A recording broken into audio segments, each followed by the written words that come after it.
ex-Corporal Ernie Hall of the 4th Special Service Brigade, Royal Marine Commandos, to Adam and Mark about the 6th of June 1944, known as D-Day. To give you some idea of the forces involved, there were approximately 150,000 Allied troops, mainly American, British and Canadian, who landed on D-Day. 10% of these were casualties.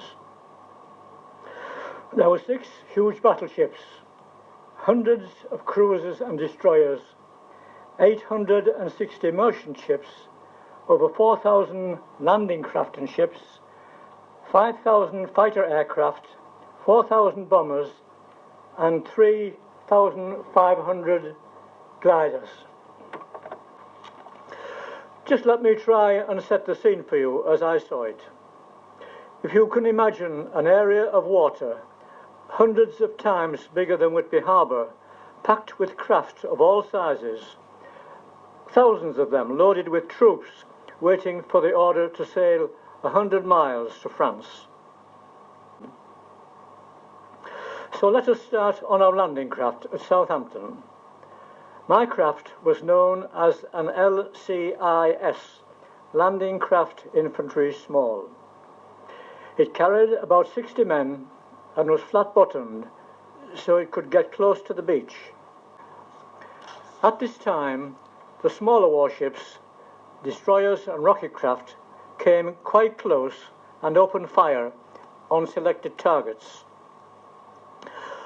As expected, now the German guns came into play. They seemed to have been taken by surprise, but as they recovered from the opening bombardment, more batteries joined in.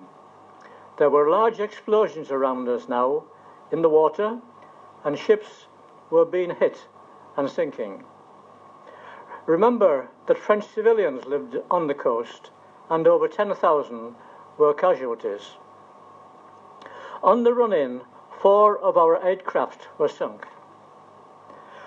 On hitting the beach, as shown on the large picture, the ramps were lowered by the Royal Naval crew, and at once the captain of our craft was urging us to get off, as he wanted to save his own ship. There was machine gun fire coming from the houses.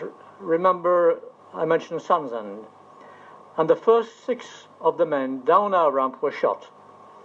3 fell into the sea, and 3 lay across the ramp. This caused a slight hold-up in the landing, until an officer shouted, "Push those men into the sea and get off this craft." Of course, the whole area was under fire at this time. 2 of the men who were pushed overboard managed to make the beach and survived.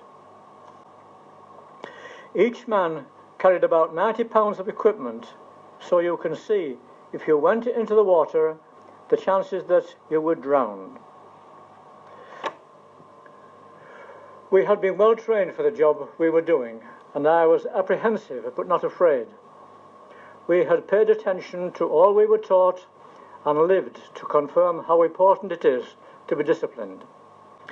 When I was at the top of the ramp, I was so busy trying to get down under fire that I did not notice what the beach was like. Having got down, the first thing I noticed was a stack of dead bodies, neatly stacked and in grotesque positions. Some soldiers were busy picking up further dead bodies, either from the water's edge or from the sand. They were mostly from units called the Assault Engineers, who were from the Army, the Royal Navy and the Royal Marines. They were the first to land, and their job was to try and clear a path through all the beach obstacles, mines, barbed wire, etc., to allow the troops behind them to land. I would think that only a few survived. These were the real heroes of D-Day. As it turned out, my unit, the 4th Special Service Brigade of Commandos, were lucky to have got off the beach in about 2 hours. As time went by, the German gunfire increased, and in fact, landing area was under heavy fire for 3 more days on the beach. One general said, "There are only 2 kinds of people will be left on this beach, the dead and the ones who are going to die. So let's get to hell out of here." Well, my job on D-Day was connected with the headquarters of the 4th Special Service Brigade, and the headquarters had control of 4 units of about 400 men each. And my job was going around the various units to establish that communications between the units were working, as lots of the units were widespread over a 30-mile area. And on the second day, they had to merge at a given point to make the units complete. And my job was to coordinate the communications between the units so that they achieved their final objective. I was married on the 1st of May 1943, which was during the war. I arrived home about 24 hours before I was married, so the arrangements had to be completed in my absence, and I came home on the Friday night and was married on the Saturday morning.